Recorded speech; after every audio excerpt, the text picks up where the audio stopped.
네, 여러분 반갑습니다. 오늘은 마산 해원구 양덕동에 있는 메트로시티 2단지 아파트를 소개를 해 드리겠습니다.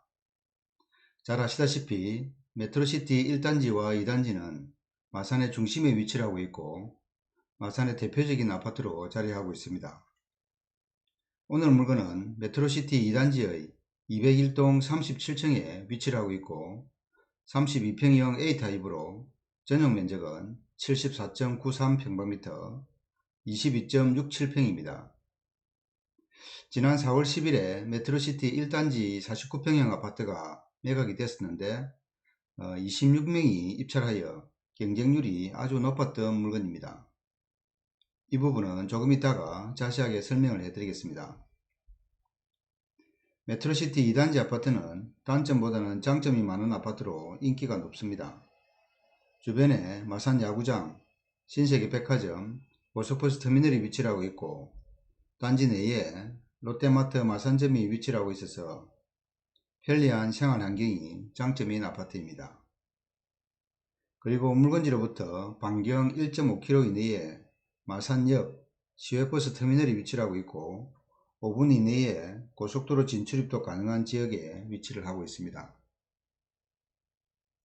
최고층 49층 중 37층에 위치한 오늘 물건의 감정가는 5억 1,300만원으로 시세와 비슷하게 감정이 되었고 2차 최저가는 4억 1천만원으로 일반적인 기준으로 봤을 때 아마도 이번 회차에는 입찰해야 할 것으로 보입니다. 오늘 물건은 다른 경매 물건에 비해 등기사항이 복잡하지 않고 심플하게 되어 있어서 등기상에 걸리는 특별한 내용이 없는 깨끗한 사항입니다. 하지만 현 임차인이 경매를 신청한 물건이고 임차인은 대항력이 있는 임차인으로 전입일자나 확정일자 그리고 배당 요구도 정상적으로 처리된 상태입니다. 그리고 현 임차인은 임차권 등기를 한 후 물건지에서 퇴거를 한 것으로 보이고 관리비도 1,100만원 정도 연체가 되어 있습니다. 사건 번호 2024타경 101,1328번 마산 해원구 양덕동 메트로시티 2단지 32평형 A타입에 입찰기일은 2025년 5월 29일입니다. 참고로 최근 주말에는 투자자들이 매물을 알아보기 위해 움직이고 있어서 오늘 물건도 적정하게 낙찰만 받는다면 상당한 수익이 예상되는 물건입니다. 자, 그러면 물건의 상세 정보를 하나씩 살펴보겠습니다.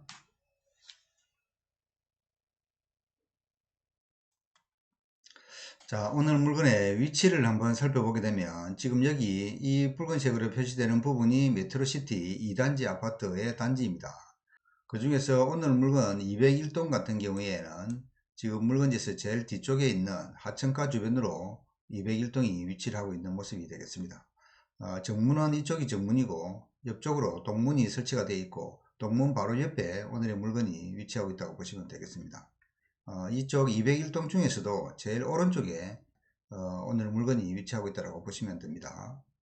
객왕도를 보시게 되면 지금 여기가 201동의 객왕도입니다. 그 중에서 제일 오른쪽에 37층 1호 라인이 오늘의 물건이 되겠습니다. 자, 여기가 메트로시티 2단지 아파트입니다. 바로 옆이 메트로시티 1단지 아파트, 그리고 아래쪽으로 보시면 창원 NC파크 마산 야구장이 위치를 하고 있고 야구장 내에 마산 해원구청이 위치를 하고 있는 모습이 되겠습니다. 물건지에서 오른쪽으로는 마산 고속버스 터미널, 위쪽으로 보시게 되면 마산 시외버스 터미널이 위치를 하고 있고 그 옆쪽에 마산역이 위치를 하고 있는 모습이 되겠습니다. 그리고 일반적인 편의시설도 한번 살펴보면 단지 내에 롯데마트가 위치를 하고 있고 그 건너편에 홈플러스, 아래쪽으로 신세계 백화점이 위치를 하고 있는 모습이 되겠습니다. 그리고 최근에는 야구장이 활성화가 되고 있다 보니까 이쪽 신세계 백화점 뒤에 있는 음식점들 위주로 많이 활성화가 되고 있는 그런 상황으로 보시면 됩니다. 조금 더 축소를 해서 한번 보시게 되면 고속도로는 서마산 IC와 동마산 IC가 3분에서 5분 거리에 위치를 하고 있고 병원 같은 경우에는 물건지에서 약 한 3분 거리에 삼성장원병원이 위치를 하고 있는 그런 모습으로 보시면 되겠습니다. 자, 매각 물건 명세서도 한번 살펴보고 가게 되면 최선순위 설정일이 2024년 3월 8일입니다.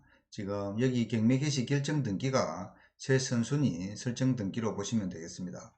그리고 배당 요구 종기일은 2024년 6월 3일인데 이분이 정상적으로 배당 요구 종기일 이내에 신청을 하셨다고 보시면 됩니다. 그리고 보증금 같은 경우에는 2억 8,500만원이 설정이 되어 있는데 이분이 당초에 2억 7,500만원으로 2019년 12월 12일에 계약을 했다가 1년 뒤에 2020년 11월 11일에 1,000만원을 정액해서 2억 8,500만원이 됐다고 보시면 됩니다. 그리고 전입일자 같은 경우에는 2015년 12월 29일인데 지금 여기 경매 개시 결정 등기일보다 빠른 상태이기 때문에 당연히 대항력이 있는 임차인으로 보시면 되겠습니다. 그리고 비고란에 한번 보시면 장모씨 같은 경우에 대항력이 있는 임차인일 수 있다라고 표시가 되고 있고 이분이 경매를 신청한 사건이 되겠습니다. 그리고 등기부란에 얼구의 순위번호 1번에 주택 임차권 등기에 2022년 2월 9일이 임차권 등기로 되어 있다라고 표시가 되고 그리고 대항력이 있는 임차인이 있을 수 있다는 표시가 되어 있습니다. 주의하시면 되겠습니다. 자, 네이버에 나와 있는 매물의 호가도 한번 살펴보겠습니다. 매매 기준으로 32평형 A타입에 201동을 기준으로 해서 한번 살펴보게 되면 대략적으로 보면 5억 2천에서 5억 3천 정도의 매물의 호가가 나와 있는 그런 상태로 파악을 하시면 되겠습니다. 32평형 B타입 같은 경우에는 최저 매매 호가가 5억 1천만 원에도 매매 호가가 나와 있습니다. 하지만 또 여기는 32평형 A타입과 B타입의 타입에 따라서 매매의 호가가 다르기 때문에 이런 부분은 참고를 하시면 되겠습니다. 단지 정보도 한번 살펴보게 되면 세대수는 1915세대 총 7개 등으로 되어 있고 최고층이 55층입니다. 사용승인일이 2015년 10월 23일로 9년차 정도 된다고 보시면 되고 총 주차대수는 2639대로 세대당 1.37대로 보시면 되겠습니다. 자, 단지의 평면도도 한번 살펴보겠습니다. 여기 현관으로 들어오시게 되면 왼쪽으로 안방이 위치하고 있고 안방 앞쪽으로 파우더룸과 드레스룸 그리고 안쪽에 욕실이 위치하고 있는 모습이 되겠습니다. 그리고 아래쪽으로 보면 왼쪽으로 공용 욕실, 오른쪽으로 주방 및 식당이 위치하고 있는 모습이 되겠습니다. 주방 같은 경우에는 기역자 주방으로 해서 설치가 되어 있고 아래쪽에 널찍하게 거실이 설치가 되어 있는 모습, 왼쪽으로는 작은 방 2개가 있습니다. 자, 매매 실거래가도 한번 살펴보게 되면 가장 최근에 있었던 2025년 4월에 4억 9,700만원에 거래가 한 건 있었고 11층의 물건이 되겠습니다.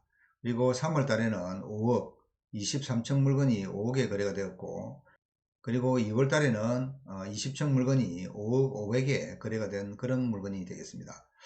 그래서 오늘 물건 같은 경우에는 전체적으로 37층에 위치를 하고 있다 보니까 이런 물건보다는 시세적으로는 조금 더 시세가 있다라고 가정을 해도 될 것 같습니다. 자, 참고적으로 전세가도 한번 살펴보면 2025년 3월에 있었던 거래 내역 총 3건이 있었고 9층이 4억, 17층이 3억 8천, 그리고 13층이 3억 6천5백만원에 전세가 세팅이 되었습니다. 자, 학군 정보도 한번 보시면 학군 같은 경우에는 가고파 초등학교로 학생들이 다니고 있고 도보로 약 한 3분에서 5분 정도의 위치에 있다고 보시면 되겠습니다. 자, 이번에는 얼마 전에 있었던 메트로시티 1단지 아파트의 매각 사례를 한번 살펴보도록 하겠습니다. 지금 여기 2023 타기역 물건번호 53번의 물건이었고 메트로시티 1단지 111동 22층의 물건이었습니다.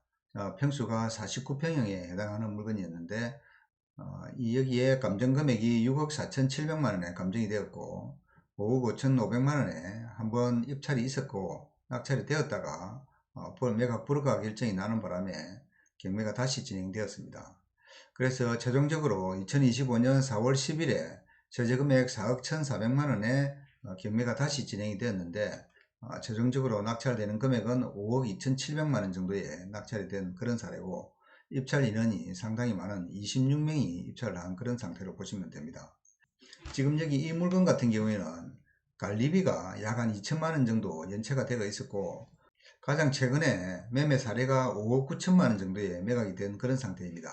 그런 상황으로 보면 5억 5,500만원에 관리비 연체 2천만원을 계산을 하면 5억 7,500만원, 거의 시세와 비슷한 금액에 낙찰이 된 그런 상태인데 다행히 매각 불허가 결정이 나서 매수를 하지 못하게 되는 그런 상황이 되었고, 그래서 한 번 더 유찰이 되었고 최종적으로 3차에 매각이 된 그런 상태로 보시면 되는데, 최저 금액이 워낙 작다 보니까 입찰 인원이 상당히 많이 입찰한 그런 사례로 보시면 됩니다. 그래서 이 물건 같은 경우에는 일반적인 실거래가가 5억 9천만원 정도라고 가정을 하면, 지금 여기 관리비 연체 2천만원을 포함해서 거의 5억 5천 정도의 낙찰을 받은 그런 사례로 생각을 하시면 됩니다. 그런 상황으로 봤을 때 약 한 4천만원 정도의 갭 차이로 낙찰을 받은 그런 사례로 보시면 될 것 같습니다. 그래서 오늘 물건 같은 경우에는 2차에 입찰이 예상되고, 전체적으로 26명 정도는 입찰하지 않을 것으로 예상이 되지만, 그래도 워낙에 인기 있는 아파트고 어느 정도의 갭 차이만 본다면 상당히 입찰 인원이 또 예상이 되는 그런 상황으로 파악을 하시면 되겠습니다. 오늘 물건은 마산에서 최고의 아파트로 경매 시장에 자주 나오는 아파트가 아니기 때문에 적정한 가격에 낙찰을 받으면 수익률도 괜찮을 것으로 예상이 됩니다. 하지만 최근에는 투자자들이 움직이고 있고 가격도 바닥을 친 상태로 보이기 때문에 입찰가를 산정하는 데 어려움이 있을 수 있습니다.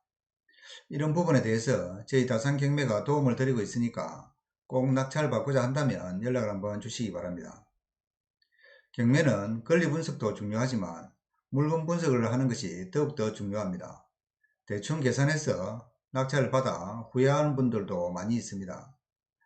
고액을 투자해서 투자하는 물건이기 때문에 후회하지 않으시길 바랍니다. 저희 다산경매는 권리 분석부터 물건 분석 그리고 입찰 대리 명도까지 한 번에 해드리고 있습니다. 도움이 필요하시면 언제든지 연락을 한번 주시기 바랍니다. 이상 오늘은 여기까지 하겠습니다. 감사합니다.